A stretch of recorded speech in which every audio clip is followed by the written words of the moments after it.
Hey, this is Sean with the Prepared Homestead. I wanted to talk to you today about what to start growing on a homestead.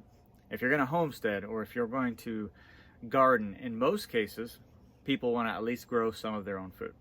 Okay, and that's an excellent goal. And obviously, homesteading is developing some self-sufficiency for yourself from the land, and so that would obviously imply growing some of your own food. And I want to talk to you about where to start growing, what things to start growing. Okay, because 9 times out of 10, when people start to talk about homesteading or gardening for growing their own food, they start with the vegetable garden. Okay, the vegetable garden, and there's nothing wrong with the vegetable garden, and we grow plenty of annual vegetables. But I want to talk to you about where I think is the best place to start. Now, I have to set the context for you. Okay, we're at North Idaho. We are at 2,700 feet. We have a short growing season.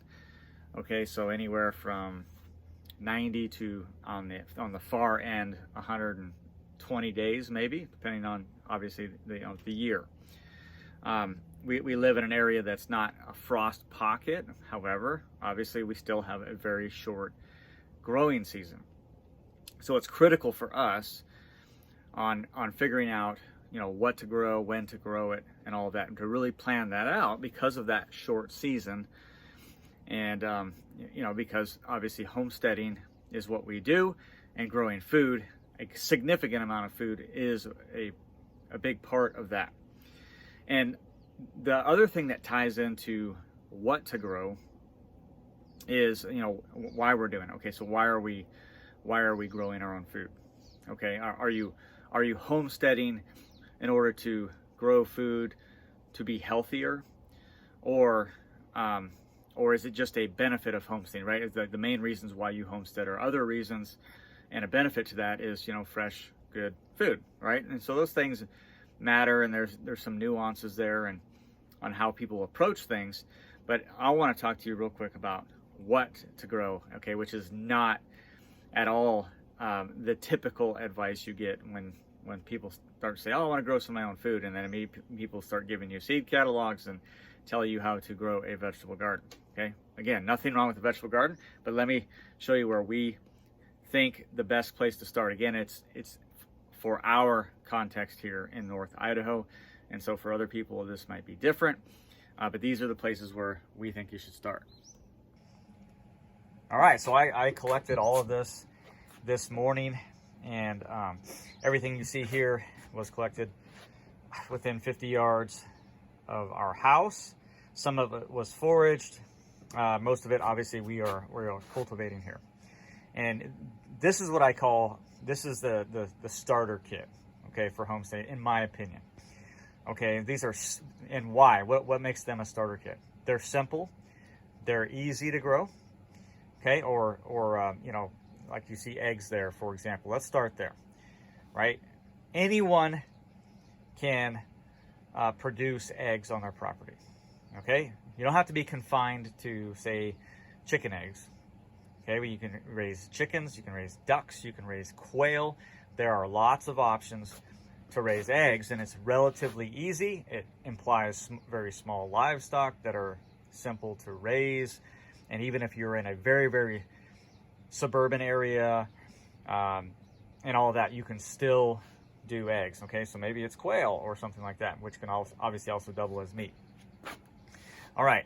And then you see a bunch of different greens, and I just took a sampling here. And I can tell you, like, a good chunk of the year, we are flush in greens. We are absolutely flush in greens. And I'm going to add, basil and things like that to it. So, okay, so herbs. So greens, meaning kale and lettuce and chard and things, and spinach, etc. Here's some New Zealand spinach, which is not really a spinach, but it's a great edible that grows abundantly. Okay, so greens are very simple to grow. They really are. Okay, so this is a great place to start, and you can stay in greens. You can cut and come again, over and over again with these, and it just produces a very abundant harvest. Okay, now you'll see all those different kinds of berries in here. I mean, just absolutely, we're abundant berries. And I just grabbed a handful of each this morning, kind of show you what we have here. And so some of the berries there are gumi, currants, honeyberry, and I also foraged some huckleberries. Okay, so there's huckleberries in there.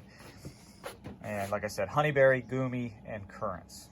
Okay, and that's what's ripe right now. Okay, we've already eaten through our strawberries. Okay, we have raspberries that are coming ripe right now. We've got blueberries that'll be ripe later in the season. Okay, but these are great starter berries because they are so simple to grow. Like when I look at these berries right here, I look at the gumi, the currants, the honeyberry, and the huckleberry. Obviously the huckleberry, I did nothing but forage. And I look at, the other ones are cultivated varieties, of course, but they are ones that I've done almost nothing with. Okay, so we're in July. I've provided water for those berries. Let's see, the gumi once, okay, the honeyberry once, the currants, I think maybe twice. Okay, and that's it. That's it. Obviously the greens, they took a little bit more than that. But those berries were so simple to grow. I didn't fertilize. I didn't spray with anything. No chemicals, all that stuff. Super simple to grow. And I really believe that's just an awesome place to start when it comes to homesteading. And then you can see we've got some mushrooms there. Those are oyster mushrooms. I am no expert in mushrooms at all. I actually got this mycelium from a friend, but yet look at that. Look at that. I haven't done anything with it besides provide water for that area, okay, moisture, and putting it in the kind of the setting up the right conditions for abundance. Okay, so this just shows you, like, this is where I would start. I would not start with a vegetable garden. I would start with, yes, there's some annuals in there, the greens, in some cases, and eggs, mushrooms, and berries. That's where I would start. The last thing that I want to say about that is that all the food that I just laid out for you, it's all nutrient dense. It's all low glycemic. Okay, so none of this stuff is spiking blood sugar. It's reducing glycemic variability. So it's extremely health building and nutrient dense. Okay, so some of these things, like the greens, aren't necessarily calorically dense, but they are nutritionally dense, and that's a big difference. And it is much more important to be nutritionally dense as opposed to calorically dense. Obviously, we still need a certain amount of food to sustain us, but that nutritional density is really what's the thing that's missing in our commercial food system. Most of the food you buy from the grocery store is very low in nutritional density, okay? Especially when you start getting into processed foods and all that junk. So this is an excellent place to start. Once again, eggs, mushrooms, berries, and greens. Excellent place to start when it comes to homesteading or gardening. If you want to grow your own food, if you want to build your health, start with those 4. All right, make sure you give a thumbs up, like this video, share it, subscribe to our channel, help us out, help us get the word out on stuff like this, because it's just not the same, and it's not the traditional way of approaching things, and we like it, and it's been very successful for us. So I recommend you give it a shot.